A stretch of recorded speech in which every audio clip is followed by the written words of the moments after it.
Hi friends, have you ever thought of spending thousands and lakhs on yourself for something that's intangible? I have did.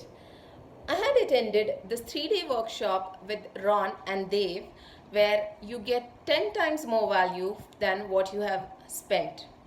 I'm Sunitha, using this platform to share my learnings and reflection of my thoughts. So before attending this 3-day workshop, I had to take a leave. So I was like, is it really worth it? Spend my entire one working day as well as my entire weekend uh, to go through this entire program. Will it really add value to me? Is there something else that's still outstanding which I have to learn apart from what all the social binging or YouTube binge that I have done? Is there still something that is which I've not tapped into? There were so many open questions that I had and was really narrow minded when I went into this session. But surprise, surprise, I was completely surprised by the session. There were many aha moments, there were many eye openers. It'll be very difficult to share all of them, but here are the top three which I would like to share with you all. The first one being, how do you go from a beginner stage to an expert stage in any level that you are? It could be your career, it could be a passion that you want to strive to, you're planning some idea. But from a mathematical model, what does it take to move from a beginner stage to an expert stage in that industry, in that platform, and how do you build a brand for yourself? It was a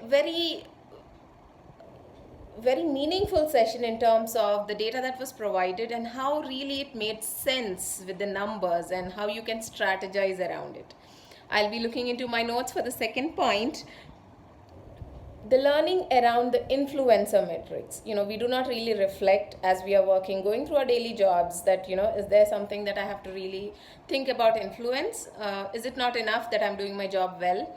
But it really helped me to understand what an influencer matrix is, where do you fall, and how do you think about moving along that paradigm so that you can plan and strategize for it. Moving to the third point, the art of persuasion. This was something that the workshop did very effectively. You could see it in practice during the session while they implemented these persuasion skills, and really made you realize that persuasion is not something that's out of the blue, or it's very difficult. It's about how do you think about it, how do you plan for it, and the steps, the expectations that you have for the audience, and then how do you use the knowledge you have to persuade them. So these were my top 3 learnings. I'll be happy to hear any of your learnings who have been through the sessions, and if you're interested to know more about this particular 3-day workshop, I'll leave the link below so that you can experience the same that I have done. And happy learning. Good day everyone.